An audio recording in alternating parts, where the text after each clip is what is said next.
Here's my idea for the day.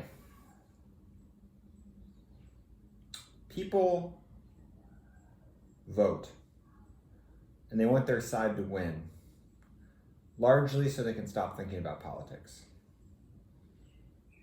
It's a very simple idea, but let me try to extrapolate here. Often we think about large-scale politics as a journey, right? Journey metaphors are all over the place, and of course they're here too. And it goes something like this. We're headed in the right direction, we're headed in the wrong direction.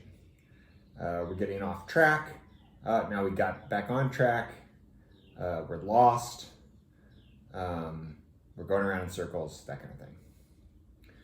Right, so when you're headed in the right direction, you can stop worrying about a whole lot of things, right? Your anxiety goes down, and you can just start appreciating everything around you, right? Just imagine being lost in the woods and what that feels like, and how all of a sudden all of your attention is entirely focused on getting your bearings, right? And then think about knowing exactly where you are. You're headed back to your car, and you can look around you. You can start appreciating all of the wildlife and notice things and have a conversation that has almost nothing to do with those kinds of problems. And so in general, I think this is one of the payoffs, a huge payoff of your particular side winning. I voted for Obama. I really didn't pay much attention to politics at all. But I felt like when he was elected, we were headed in the right direction. And because of that, I stopped paying attention to politics for a good 8 years, right? Like, didn't really read the news so much. It was just kind of this thing that was happening off screen. And as Trump got elected, all of a sudden, my focus on politics and thinking about politics and thinking about Trump and his behavior and all that stuff took up a larger and larger portion of my cognitive capacity. And this isn't, this is a nonpartisan thing. I think this happens on both sides. I think when Obama got elected, for Republicans, they thought the country was headed in the wrong direction. They got more intensely involved in politics because there is an anxiety that grips the other side, right? And that's a substantial burden. And so it's not so much about enacting political change. It's more about just not having to think about this particular set of problems for 4 years.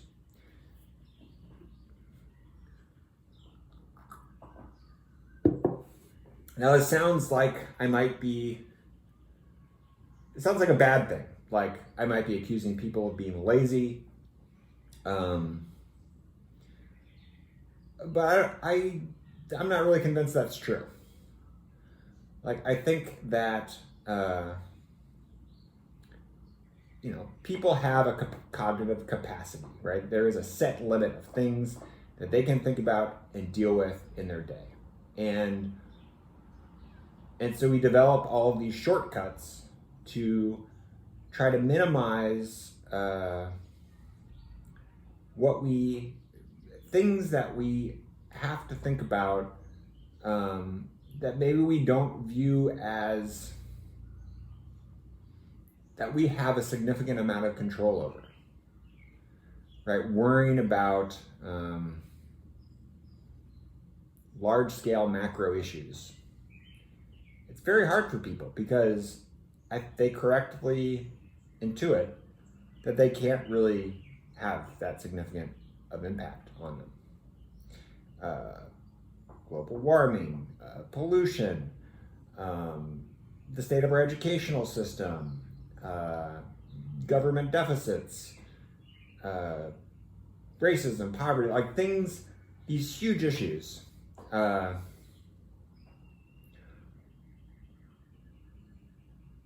We usually conceive of in incredibly simplistic heuristics, metaphorical heuristics, such as like the journey metaphor that I mentioned.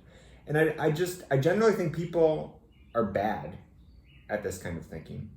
I don't know how we can get better at it.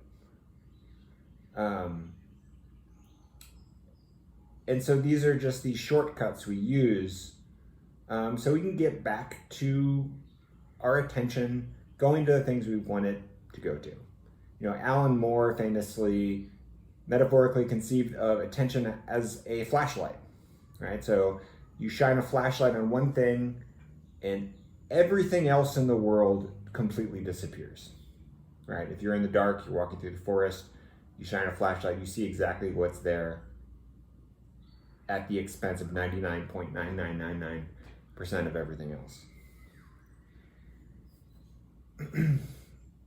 And so when I think about myself, I think, well, what do I want to be thinking about? You know, I only have so much time. I only have so much cognitive capacity. There are a certain set of ideas that feel good to think about for me, that I'm just naturally attracted to and want to engage with.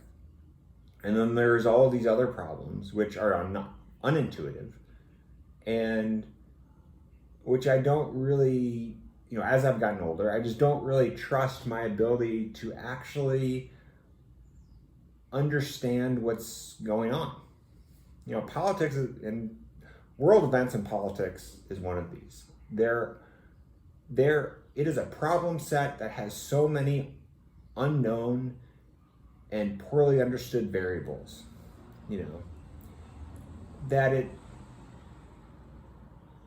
when I just start thinking about it, it almost seems impossible to come to any sort of conclusion. Like, think about, you know, an algebraic equation where everything is known except x, right? Then it's fairly easy to figure out what x is. But if you have an algebraic equation where there's 100 variables and they're all unknown, and you know like 5% of it, how much is it really worth struggling with that problem as an individual?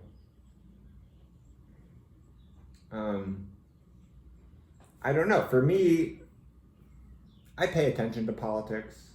I listen to podcasts. But I think what this COVID thing has really brought into focus for me is how poorly we are at dealing with problems that have a huge amount of unknown variables. You know, everyone is trying to think about risk and value and how to behave in relationship to each other, not knowing some of the most important information, which is how does the virus spread?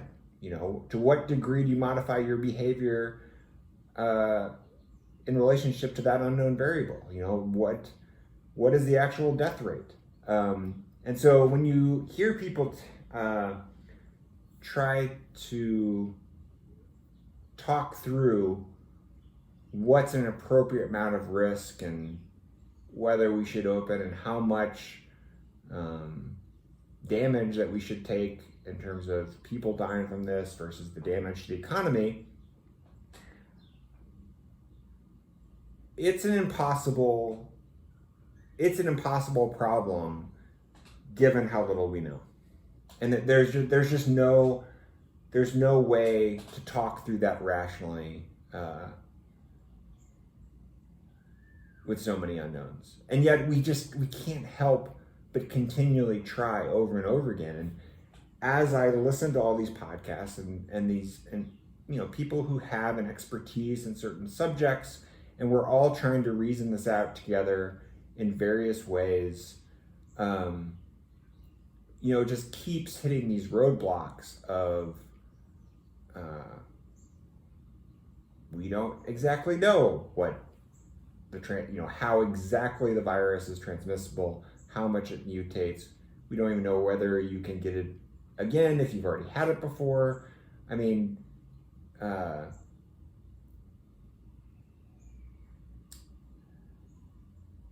so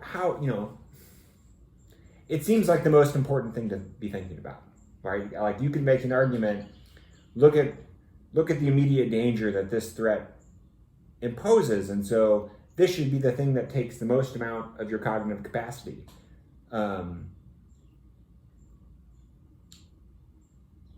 Which I understand that argument, but then you just continually struggle with it. There's not enough information there, and you just kind of, it feels to me like we just go around in circles, trying to reason out this particular problem. And so another strategy, and one that I think has become more and more evident in my life, is this, like, I want to think about other things. I want to think about things where I at least know a larger portion of the information. And I feel as if I can perform better in those problem sets, because this thing, we're not going to get a handle on it. It's going to play itself out. And there's going to be a certain amount of damage, but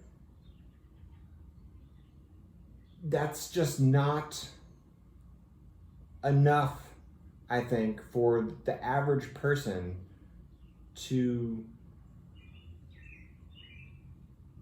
want to spend most of their day thinking about. I mean, I think there are parallels between this problem and the problem of Donald Trump, which, some people, they spend an enormous amount of their capacity thinking and worrying about and reasoning over and over about him, right? And you watch this play out, and at some point, it just feels as if we're stuck in a loop.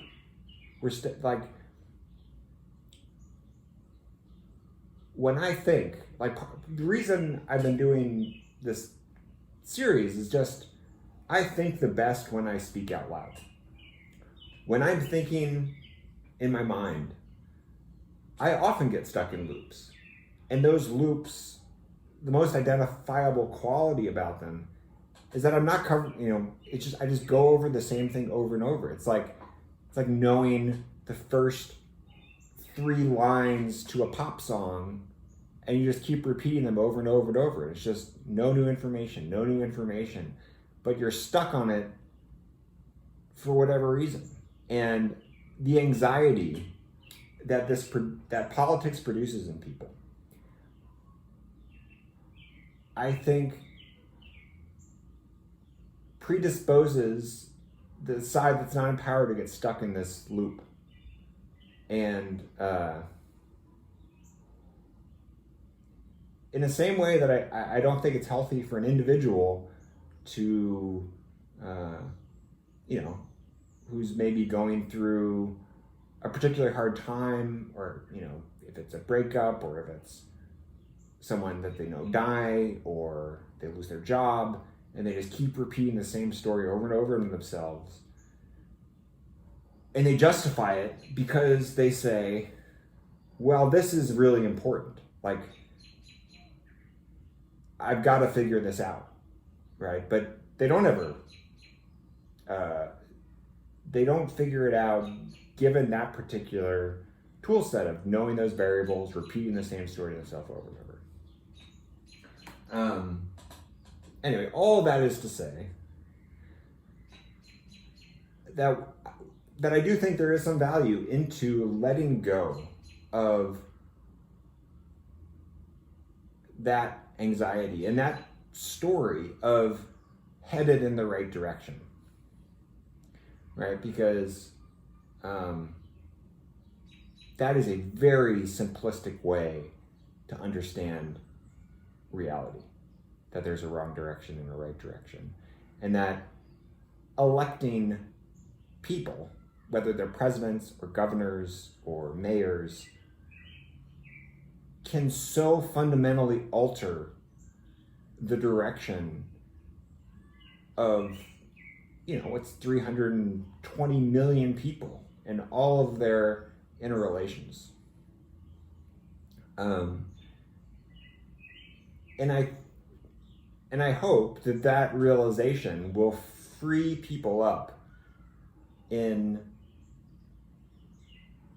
taking paths which, once you're out of the grips of that kind of anxiety, as if you're lost in a forest, that you can start using your cognition and directing it in ways that are more beneficial, not just for you, but for everyone else around you.